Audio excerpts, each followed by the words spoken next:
This is a presentation of Northeast Streaming Sports.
Good morning, everybody, and welcome to another Philly Sports Guy show. Today is Tuesday, the 26th of July, and we had a game yesterday. After getting swept by the Cubs, they did exactly what I expected to do. They played up to their competition. It was a little bit of a back and forth. They gave the Braves, the Phillies gave the Braves a 3-run cushion to get started, come back, tie it up, and then of course the Braves take the lead 4-3. You're beginning to think this could be the start of something really ugly here, and Next thing you know, Bryson Stott comes out of nowhere and hits a 3-run home run. It's not a walk-off because they do it in the 8th inning, but ultimately comes through in the clutch and takes the win. The first one in this series, 6-4. They get off the snide of playing the Cubs. The bats come a little bit of alive. Obviously it came from people that you weren't necessarily expecting it to happen from. He literally, like I said, Bryson Stott coming in with a home run, also had a double in this game. And you know what? Their pitching wasn't so bad in this game. They did strike out nine Braves 9 times. I'm not sure why they will only allow Ranger Suarez to only pitch 5 innings. He only had 78 pitches, was doing pretty well, gave up 4 hits, 3 earned runs, and struck out 4, only walked 1. He didn't get credit for the win. It's not, he has to go 6 innings, so he doesn't even get credit for having like a quality start there. I'm excited to see if they get a pitcher at the trade deadline. I think that it would be better for him to go back to the bullpen and come out of there. I think that would give a little bit of stability in there. Obviously, I'm not real keen. You haven't seen some of these pitchers come out of the bullpen at all because Thompson just doesn't want to use them. But ultimately, I feel like that he would actually solidify some of the bullpen. He'd be great 6th, 7th inning guy and go in a couple of innings to be able to get to an 8th inning where I'm a real fan of Blotti. I think that he's been pitching real well. Sir Anthony Dominguez is actually doing well. He gets his 5th save. Blotti gets the win because it how happens in the 8th. Alvarado's pitching okay, pitching well. Connor Brogdon, he's hit or miss. They've been doing that. I think that they need a little bit more strength in that bullpen. They do have a guy in the minors who's pitching really well. I'm not sure if he's going to be able to get through. He did really well in single A and double A. I think they're going to fast track him to triple A to see if he can pitch against those guys up there, and may even make it to the majors this year. I wouldn't mind them trying to do something to be able to solidify the starting rotation and move Ranger Suarez back to the bullpen, where I think he would do a lot better, especially in the playoffs. I feel that if anything else, they're going to wind up only going with a 4-man rotation in the playoffs instead of 5, and that they will be able to move Ranger back over there. I think he's been doing okay here, and it's better than doing bullpen games. But ultimately, I feel that he's might be a much stronger asset to have in the bullpen. So ultimately, I actually have some highlights today, courtesy of NBC Sports. So I want to make sure I put the tag up there. We're going to watch a little bit about what happened yesterday and some of what Bryson Stott and some of the strikeouts that came out for the Phillies. And at those games and being able to talk with both of them. Oh, wow. Oh, how about that? That takes a Phillies special bounce. 2 runs will score. Stotts to second. That's going to be a bad hop double that'll drive in. And that one's pulled into left field, a base hit. Vierling's around third. He's going to head home. He's going to tie this game up. An RBI single from JT Realmuto. And that's the other thing real fast before we continue with this highlight. Vierling going up in the top spot. He does get hits, and he does steal a base, which is what put him in scoring position for that single, and was able to tie up the score at that. And then Ranger Suarez throws a couple of strikeouts here, as we're about to see. But I wanted to definitely stop it right there. That run was produced completely by Vierling with the hit and the stolen base to be able to get in scoring position for that RBI. Let's go. Let's keep going. 2-pitch. Swing and a miss. The Stone Pony on Sunday. They said that was awesome too. The Stone Pony. Yep. We're not getting it. Uh-oh. Ranger might have hurt his hip. JT just looked over to the dugout. Ground ball to third. Backhanded by Camargo. Wow. Flips to second for 1. Over to first. That is an amazing. These are some hands right here. Not something that you would have been able to see from Alec Bohm. At least we don't think so. But it was a quick hands get that double play. Swing and a miss. My first swing. Up the third base line. This is going to be a tough play. Camargo bare hands, nothing he can do. Nothing that could happen there. They get that little bloop. And the Braves take the lead. It's 4-3 here. Runner goes. Pitch line to center field. It's not deep. Coming on as Vierling makes the diving grab. And Vierling there doesn't bang his face, but does make the grab. He likes to do those diving catches. Vierling's eyes are wide as he's able to put it away. Swinging 3-0. Hoskins over near this would have been something that turned into there, and he can't hang on. Be careful. Doesn't make a catch. Could have wound up bad. They didn't score any runs from that. He gets to the they were able to get him out afterwards. You see that ball looked like he started drifting back.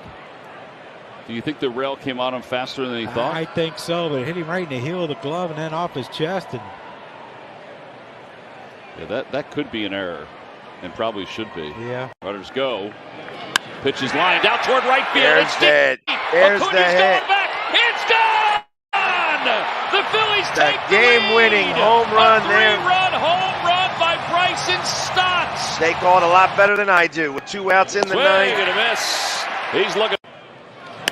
Fly ball right center field. Castellanos is there. The catch is made and the ball game is over. The Phillies end their 3-game losing streak, and they take one right out of the mouths of the Braves to win it by a final score of 6-4. There you go. And there's your final 6-4. They literally take it out of the mouths of the Braves, who've been playing very well as of late. That was a good win. It was a good team win. Like I said, it's great when there's somebody who isn't expected to pull this one out for them. Did that, and they now are. They catch up a game. Obviously they were 9 games out before. I think they are 8 as we speak. But it was very great, and exactly there. Frankie is always happy that the Braves are losing. He's just upset, because his Yankees are going to still lose to the Astros again this year. But we won't talk about that because this is a Philly show and we ain't talking about the Yankees. I do all my Yankees talking in the morning at 6 o'clock. But the Phillies, like I said, they strike out the Braves 9 times. Vierling does go 1 for 4 in the top spot. They move Schwarber strikeout on the day. Hoskins goes 0 for 4 with 2 strikeouts. Real Muto gets the hit with the RBI.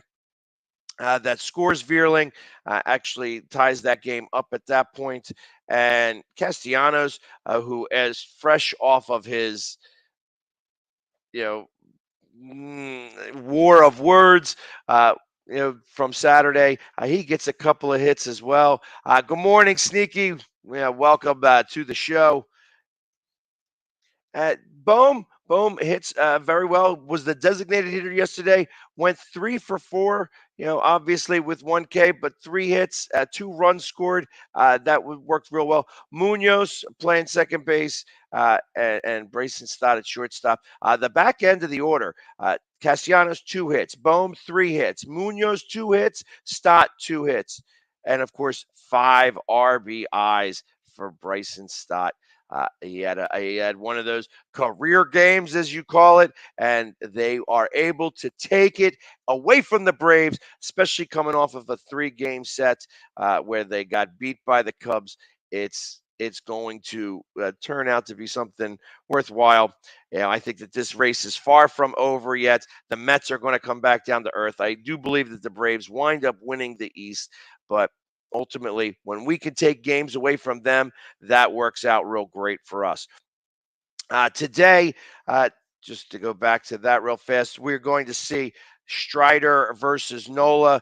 Spencer Strider has a 4-3 record, a 3.03 ERA, 114 strikeouts, and 74.1 innings pitched. And Aaron Nola, who's 6-7, with a 3.13 ERA, 137 strikeouts, and 126.2 innings pitched.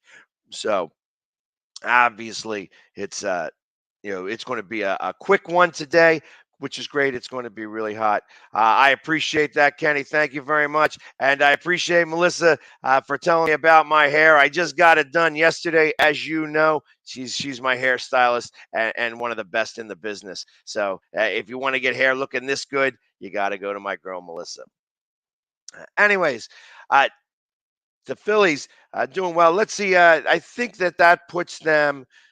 They're still a half a game out in the wild card standings to St. Louis. Let me pull that up here real fast. Yeah, St. Louis still holds a half a game on the wild card. They are 2 games above the Giants, who have slipped down to 500 over there. The Padres, who are slipping down as well. The Padres right now are only 3 games above, and the Braves, again, as well, only 7 games up on us on the wild card. So I think that this is going to be. I think the Phillies definitely make the playoffs. I think the Cardinals or the Brewers. It's going to be interesting to see how that dynamic works. But I think that the Phillies are going to overtake them.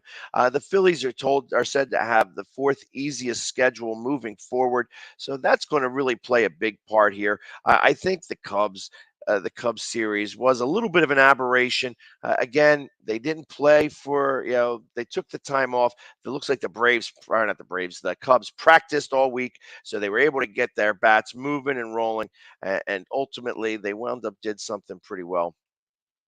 And I think, like I said, I felt that maybe they were looking a little bit ahead, and they showed it to that they were ready to play against the Braves, not necessarily against the Cubs. So ultimately, they did well. As to answer that for Frankie, I don't think so. I don't think that the Phillies are able to do it at the trade deadline, specifically because they don't have enough assets that Washington would want.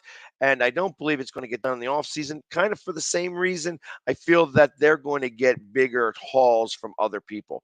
If you want to take my opinion on where Juan Soto is going to go, there are 3 teams that I kind of feel, one being a really big dark horse that I think is going to wind up pulling it ahead. But obviously, I feel that the Yankees may have enough to be able to give to Washington and get Soto there. I wouldn't be surprised if the Rangers, the Texas Rangers, try to pull something out of their hat. They are 7 games back in the wild card standing. It might be a little bit better because they did win yesterday. The Rangers, actually, they're 8 games back in the wild card standing. I kind of think that they might be a player in that because, again, they do have some talent. I wouldn't put Houston past it, but the sneakies that I think are going to get Juan Soto could be the Seattle Mariners. I wouldn't be surprised, and it would kind of be apropos for Washington to send them up there to Seattle because, Seattle is always a great spot to kind of go to. Let us take a quick 1-minute break, and as I go over these important messages, and I will be back in just a moment. The Hometown Foundation is excited to bring back the Dream Ride Experience, August 26th to the 28th at Connecticut's Farmington Polo Club. Join us in celebrating the accomplishments of our Dream Riders while enjoying live music, a car and motorcycle show, family fun zone, pet adoptions, canine demonstrations, the Fireman's Chili Cook-Off, and much, much more. Get your tickets today. You can see right now, without LeBron, Lakers are struggling. Let me tell you about a team I hate, all right? I know the Dallas Cowboy fan is here, so I had to make sure he knew how much I hate this team. I'm ready. I've often said that the people who run baseball, they try very hard to ruin it. I'm from Brooklyn. I don't have a problem saying it to his face. Oh, I'm from Brooklyn. Hey, get any.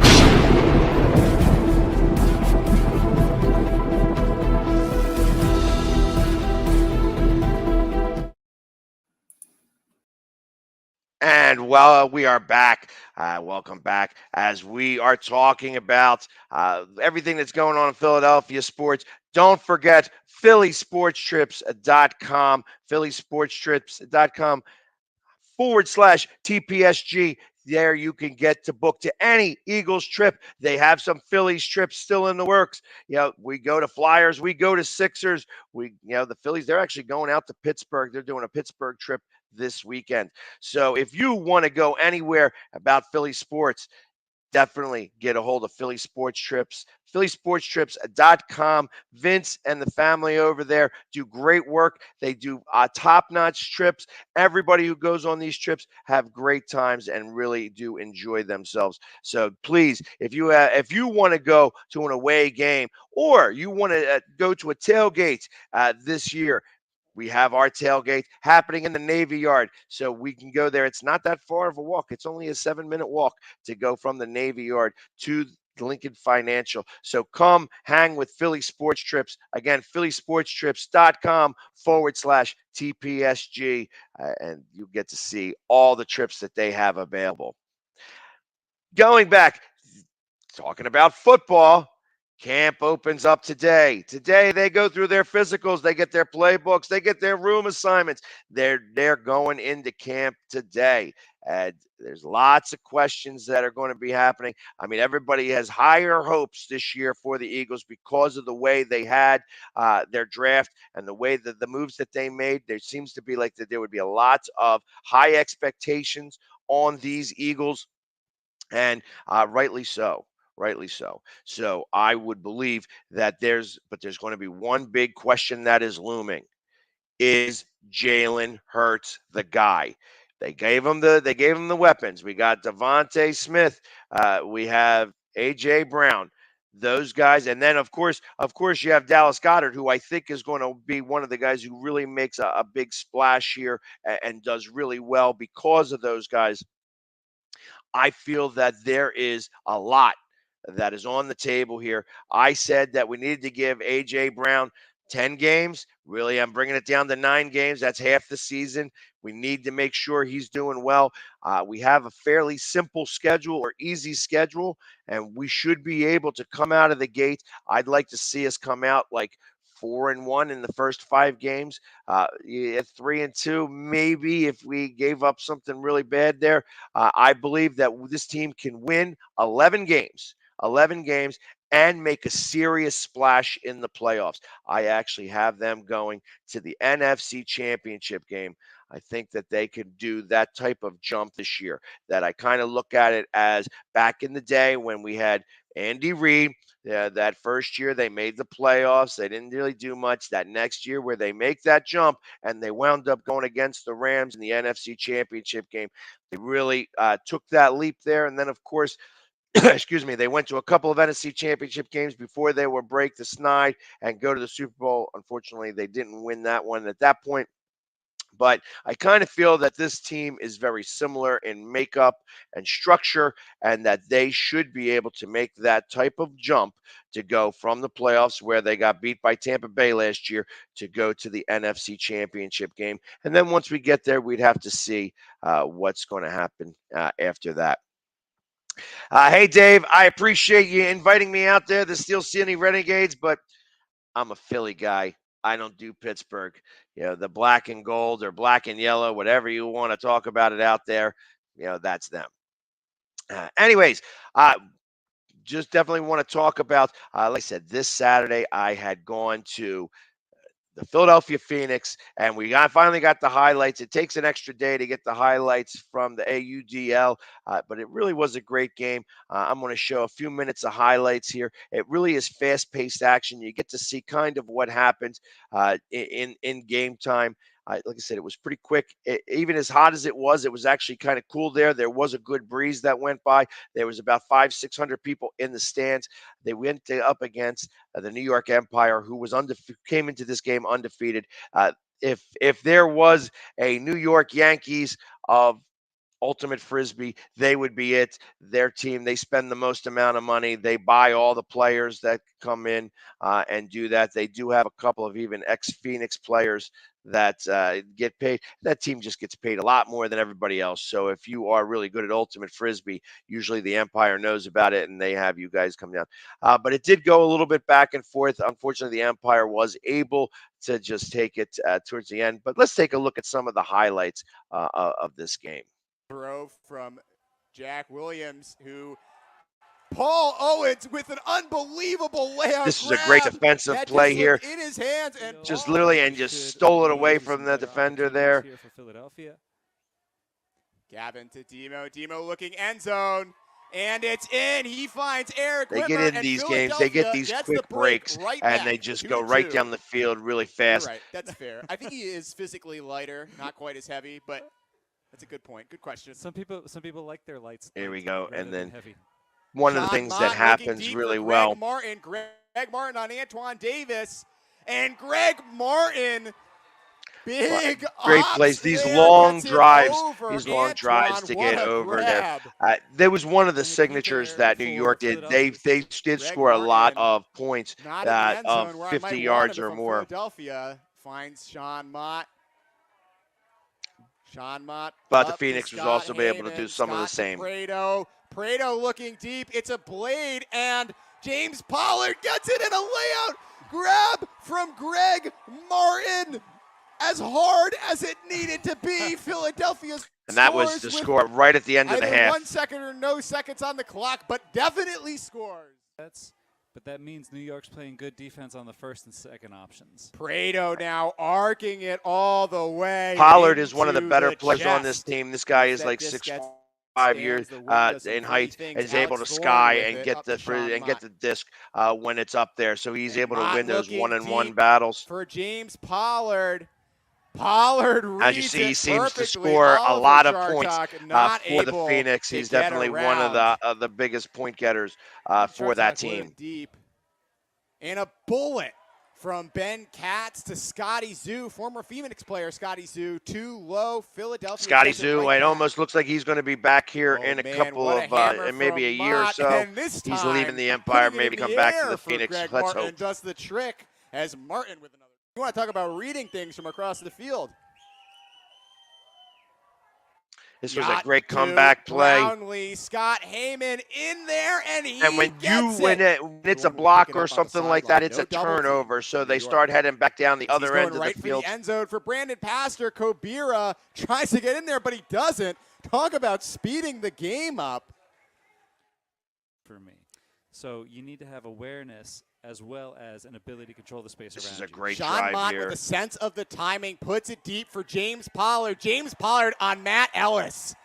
Just Not able to enough. jump over Matt these guys Ellis and there. just get right About out there. 2 inches. Again, a not enough. 60-yard, James Pollard with 70-yard the throw. sky. Pollard did a good job of getting in front of the defender and going up nice and early. And can they get another point on And the then at the end of the game, Pastor it's has the disc. They're double teaming James Pollard. They're not marking again. Philadelphia's got 6 seconds left. They need to score. That disc is going to hang perhaps too long, even if it's in bounds. It is.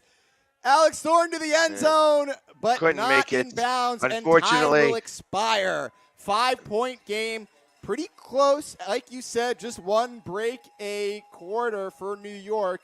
But New York will take the win and complete their undefeated season. 24. Too many mistakes by the Phoenix. They did have a couple of turnovers there that really hurt them in this game. You have to, once you have the disc, you have to put the proverbial puck in the net, and they just weren't able to do that. And New York was able to take advantage of those mistakes. But it really was a quick-paced game. They do play a game again on the 30th, so definitely go out to the Philadelphia. Parking is free. There is a small cost to the game, but go ahead and support our local teams. This is a professional team. They are very approachable. You get to talk to them after the game. You get to talk to the coaches and the players and the owners, and it really is a lot of fun. It's a great thing. And we play against the Ottawa. I think they're called the Outlaws. So it should be a lot of fun this Saturday, 6 o'clock. On the 30th. So definitely come out, support them. The Phillies aren't in town. I believe that there isn't any game in MLS also, or if we are, let me make sure. Oh, we actually are up against Houston that day. So you may want to, like I said, both teams, both of our local non-4 top teams. So go to the Union, go to the Phoenix. Definitely check them out. Like I said, they are your Philadelphia teams, so definitely make sure to do that. Obviously, Philadelphia is competing right now for the Supporters Shield and getting ready and gearing up for the playoffs. They are still number 1 in the Eastern Conference, so I expect that they're going to have a great game against Houston, who is 11th in the Western Conference, so I expect that they're going to come here and try their best, but ultimately, I expect that they will get a loss at the hands of the Union. It should happen on this Saturday, and that game is at 7:30 p.m. on the 30th. So 6 p.m. over at the Philadelphia Super Site, 7:30 over at Subaru Park. Go check them out and go enjoy some of Philadelphia's other teams besides the Phillies. Obviously, the Eagles are getting started up. I'm going to be right after that. I'm going to be heading over my way to Canton, Ohio, to watch our guy Dick Vermeil get inducted into the Hall of Fame. And we got an over-under. I put the over-under on when he's going to cry during his speech at 8 minutes. I was told that the under is the best bet there. We may have to bring that number down some, but we will see. As I can imagine, he wears his heart on his sleeve. He always has. He's been very emotional about through this whole process. But from what I understand, he hasn't cried yet. So I guess he's waiting to be wearing that gold jacket and ultimately, go out there and waiting for the speech and then seeing all the faces that he loves all in one spot, to be able to enjoy the fact that he is going in the Hall of Fame. As an Eagle, he may have won a Super Bowl with the St. Louis Rams. The LA Rams are not even acknowledging the fact that St. Louis had a team or that they won a Super Bowl. So, he's going in as an Eagle, because if you're not going to, he got his Super Bowl trophy. And it's funny because he must have dropped it or something. That Super Bowl trophy's got a big dent in it. That's just kind of funny to me. It's like, it wasn't an Eagles one, so who really cares? It just goes up on the mantle and collects some dust. Not a really big deal, actually. But congratulations to Dick Vermeil and everybody else who are getting inducted into the Hall of Fame this next week. That's going to wrap it up for our show today. So I appreciate everybody coming on. I will be at the Phillies game a little bit later to watch the Phillies hopefully take the series away from Atlanta and win this game. Hopefully they can give some run support to Nola. But in the meantime, everybody have a great Tuesday.